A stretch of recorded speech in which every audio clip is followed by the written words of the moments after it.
Hello, my name is Raul Schaub, and in this video I want a little bit talk about how Grimm World was created, what is the story behind this game, and what will the future bring. uh. So it was 2020, Corona was there on the world. We all sit at home, we're not able to meet any friends. And in this time, I was often in the internet, on Facebook, and there I saw a guy, Horst Bauer, who tries to translate Barbarian Winds. I commented under his post and he asked if I want to help. He has gathered some people around him to do this translation work. And I had nothing to do, and I said, okay, I will read through this and help him a little bit. And to do this, I printed out this game and played it to get the idea what's behind so that the translation is better. And during the play, I really liked this game, but the main quests are part of linear, and the replayability was not so high in my opinion. So in this translation group, we discussed about this game and the functions and so on, and we also discussed this replayability thing and what we maybe change in the German version, or if we do some small add-ons. And I was not able to let go this idea and think about how can this system be improved, in my opinion. Yeah? And to the same time, I was really impressed from the video game, or the video game Fallout came back into my mind. I really played much Fallout 3, and Fallout has, in my opinion, the cool features, or the features who impressed me was this: I can play as a good person or a bad person. I can destroy whole cities, so changing the world itself based on my decisions. And I try to get these, or I thought about if it's possible to get these things into such a game. And I also was not a fan of the combat system in Barbarian Winds, so I thought about how to improve this. 10 years ago, so yeah, I created my first game, also during a time where I have a lot of free time, and it was an area combat PvP battler called Deathmatch, based on, yeah, the game was okay. Yeah, maybe some balancing would be good. Yeah, or would it make better? But I took the idea of this this area battler and tried also to put it inside of these Barbarian Winds 2.0 version. So first of all, I thought about this as an post-apocalyptic game. So I put the setting, or I tried it to make like a Fallout game. This was my first idea. And but I was unsure of all my ideas work together. So this area battler, and how I want to tell stories in this game. And therefore, I decided to create a demo version.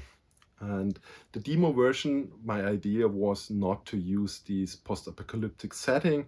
I want to use something different, completely different. And through thinking, I came up with this fairy tale setting. So you played Red Riding Hood and have your stories there. So I started to create this, and I planned first to create a little bit more cards than Barbarian Winds. So Barbarian Winds has 45, if I remember correctly. So I thought 70 to 100 cards would be possible to make a more open story, not linear story. So my idea was what possibilities existing to tell a story.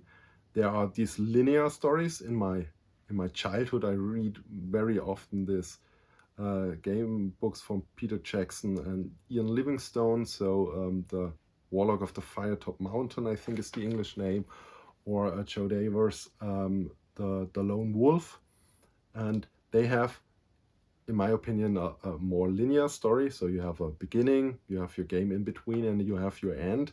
So you have some different path, but more or less it's the same story the whole time. And years later, I stumbled somehow over the game books of Fabled Lands, which have a completely different concept with this open world, and I was completely fascinating how this was possible in a book. And I tried to put this also somehow in this game system. So I have this completely free story. So therefore, Grimm World has not one big story, it has many small stories, which in combination creates the story of your character. So it was important for me not, the goal of the game, in my opinion, is not reaching the end. You will reach an end somehow. It can be a good end for your character, or it can be a bad end. But the important thing is what you experience through your journey. What also with these good, bad possibilities in Grimm World, how your character will change during the course of the journey. Did something happen which change a good character into a bad one? Or are you able to be this hero the whole time? And to tell this story from where I start till where it ends, and regardless how it ends, but this story, this was what I wanted to create. So I created the demo version called Grimm World First Steps. And this was first done only in German, and I only showed it the people from this translation group. And they really liked it, the ideas, and gave me also feedback. And I worked more and more on this. And I personally then also like more and more this fairy tale concept in it, especially compared to this post-apocalyptic setting. With these fairy tale settings, I had this 200 stories from the Brothers Grimm, which inspired me for these different storylines. And this really helped me. So I really completely decided to change from this post-apocalyptic setting into this dark fantasy setting I decided to do. So I created this. This was completely planned as a print and play. So my whole design concept was concentrating to create this game as a print and play game. Meaning the whole saving concept, I only want to use one type of card, so poker size cards, so that it's really easy to build. You print out the pages, cut them, put them in the standard size sleeves, and you can play them. Maybe you need some few meeples or markers, and then you are good to go.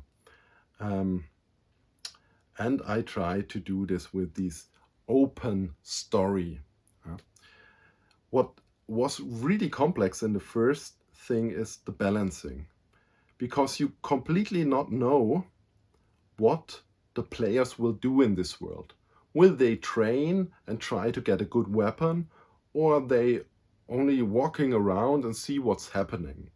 So sometimes you are too good equipped for the whole world, yeah?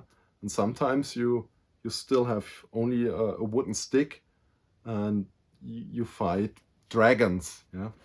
And but I try to implement always things to get around.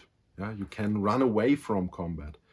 You can talk yourself out of combats if possible. This was also feedback from some playtesters who would say, why can I not bargain with some of the bandits and say, hey, take a part of my money and let me go, and such things.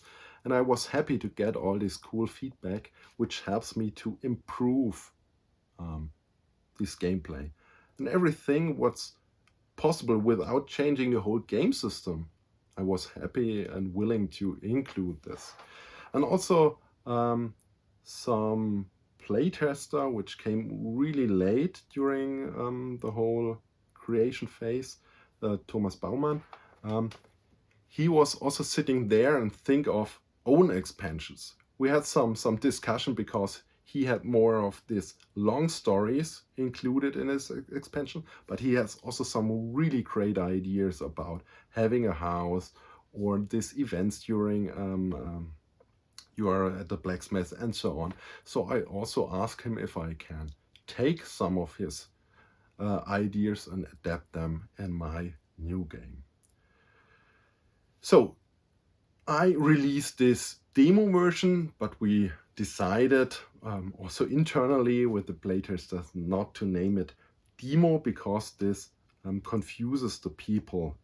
They say, this is only a demo. We wait till the full version is there, but I needed them to play them, and this demo version was already so big that it is more or less a standalone game. The only difference is that it's more open-ended and the world itself is small, but the playtime was high. So we renamed this, and also many feedback came that why I don't do a translation in French or Spanish or English.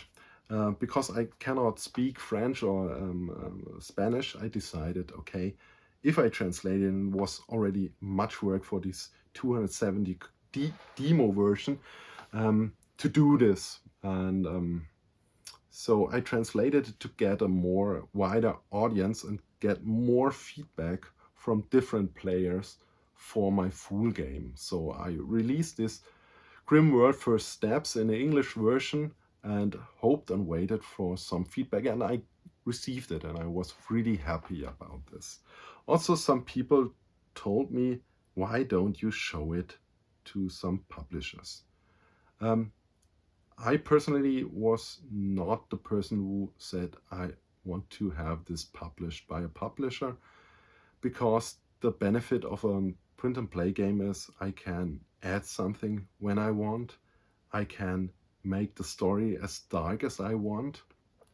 And if there is a publisher in between, maybe my vision will be changed. But I still tried it and showed it to 3 or 4 publishers, most of them German ones. And from them I received also positive feedback about my game system, but they don't see the wide audience for such a game only in German. Yeah? So I think it would be better to show this to some English publishers where the target group is bigger.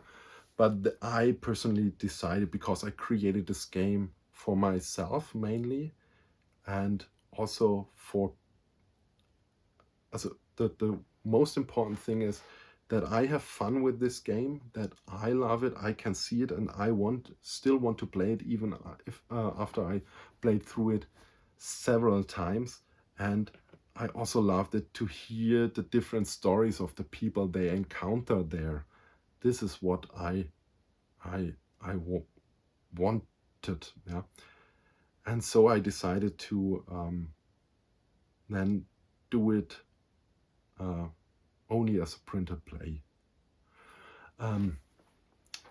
And I also had not the intention to do a Kickstarter or something by myself, because this is something, it doesn't make fun for me.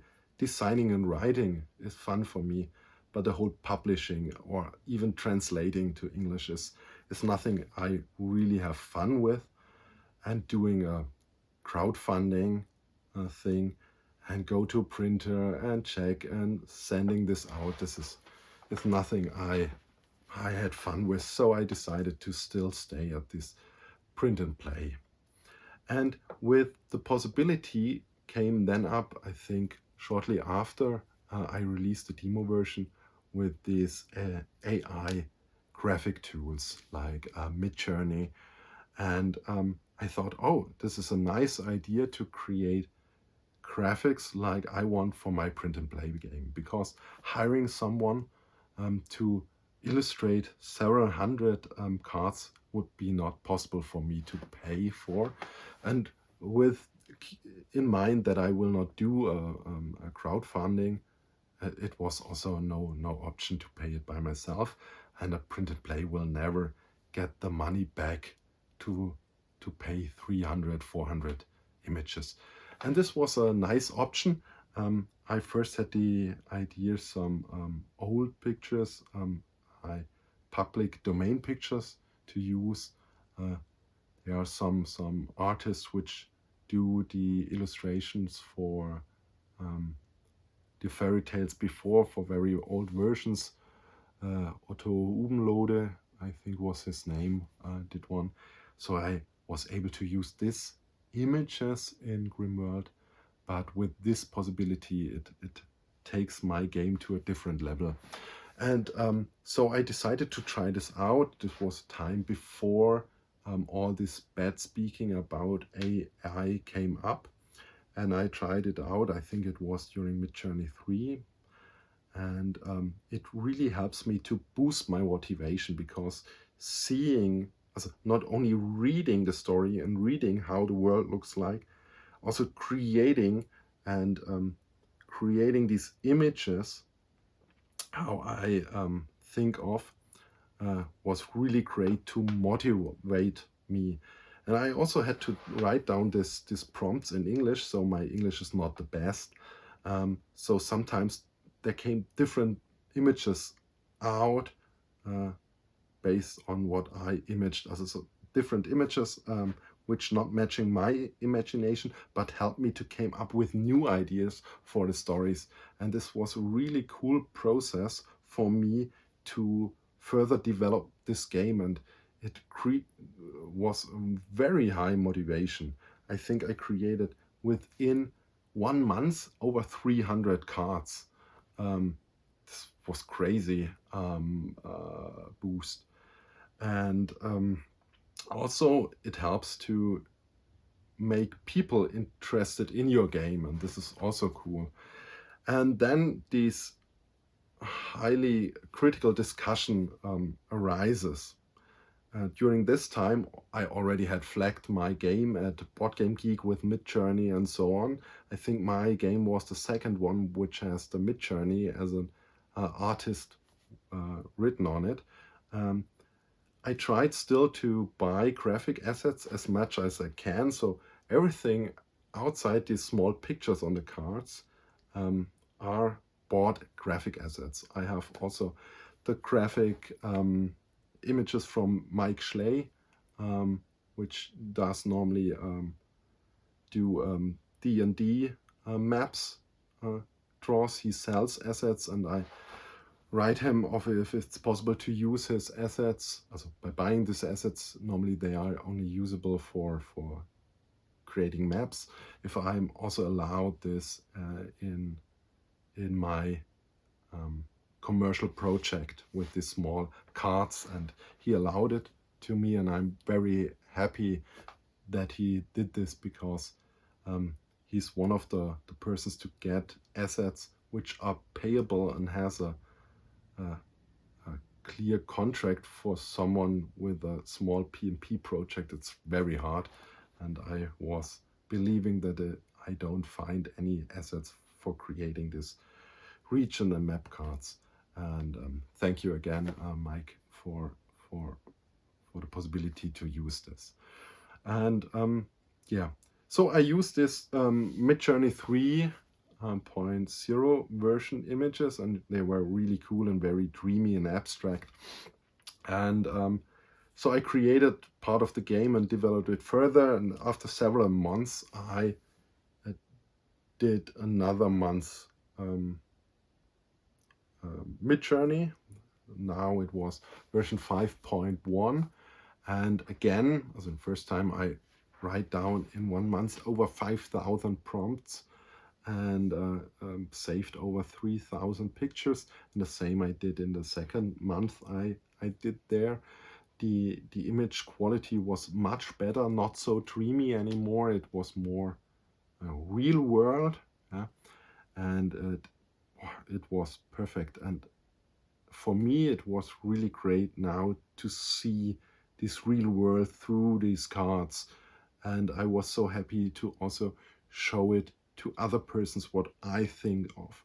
Because much of this picture, you may see, I created over 5,000 prompts for 400 pictures on cards, or around 300 of these 540 cards as images.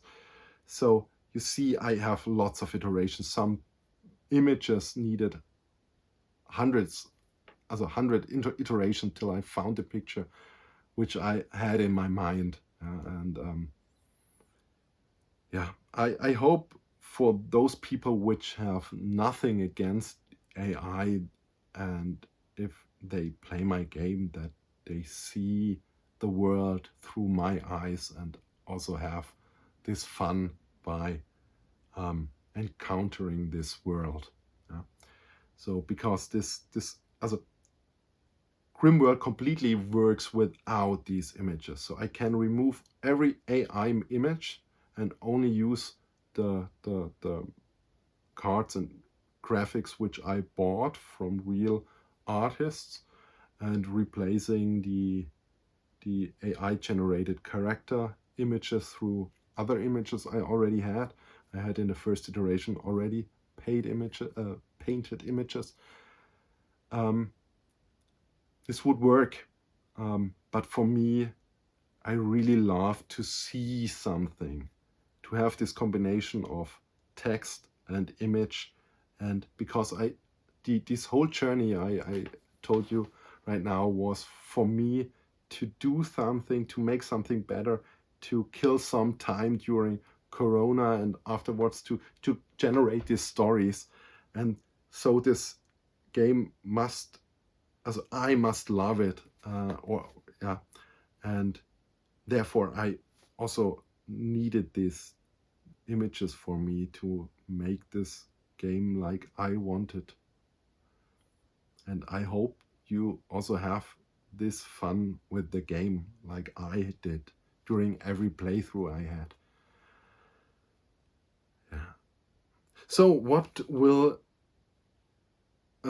I release in future? Grimm World was, the world of Grimm World was separated in 6 regions. So 6 cards create this whole cauldron, the region of this game.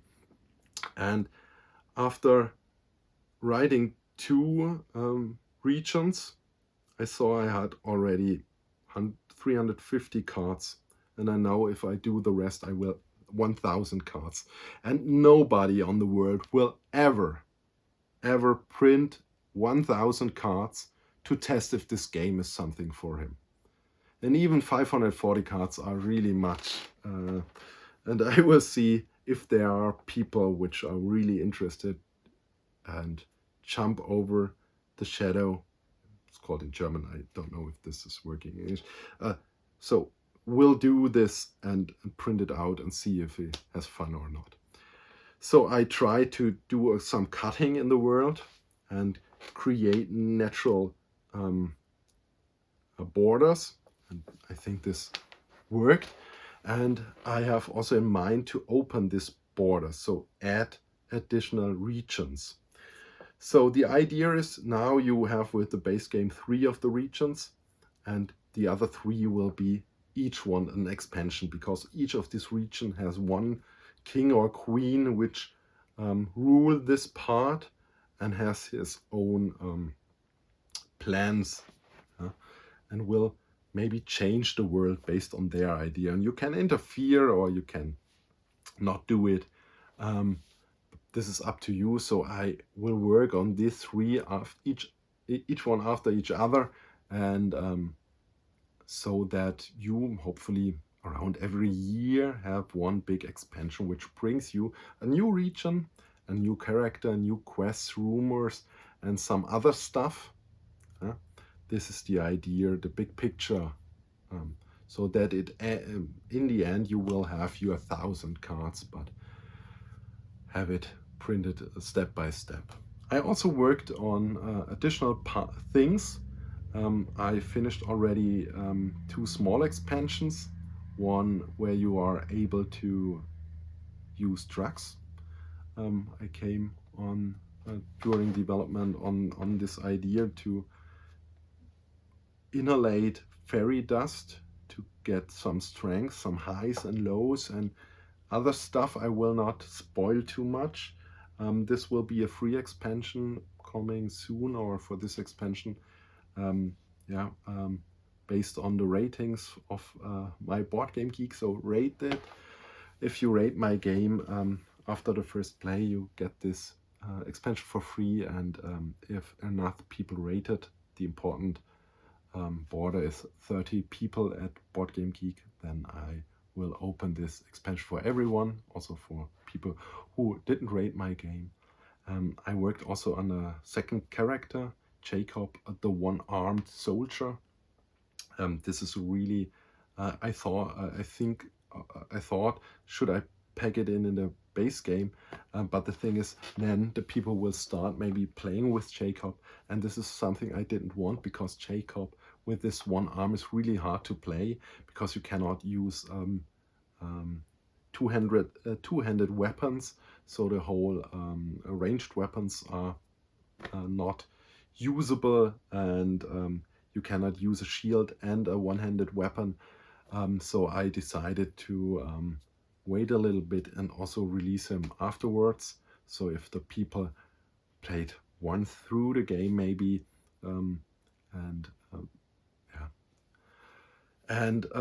also I'm in the concept work of the 2-player expansion. I already had this in the demo version, Grimm the wolf, and I also want to include this, so one player plays the character, one the wolf. So the normal game, the exploration is more or less the same, except as Grimm can a little bit support this character, but during combat you have 2 characters, or both players can interact.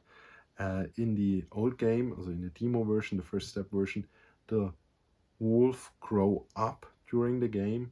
This is but in a linear way. So there was only 3 age versions. In this new version, I want to have it more like a skill tree, so you can decide if it have more a fighting wolf or a intelligent wolf or something in between, so that even the second player has some decision how he want to play his Grimm. And there I'm still in brainstorming how to realize this and how to decide which path you go through your level up, I would say. The last thing is the adventure mode. My combat is a little bit hit and miss. Some really love it. Some only want to experience the story and doesn't care for the combat. And in the first step version, I thought of kind of adventure mode, which based on the stats you have, you calculate a value and the enemies have a value, and then based on which value is higher, you have to do a dice roll, and this decided if you win or lose the fight. So it is a more luck-based fight, I would say, but it's much faster,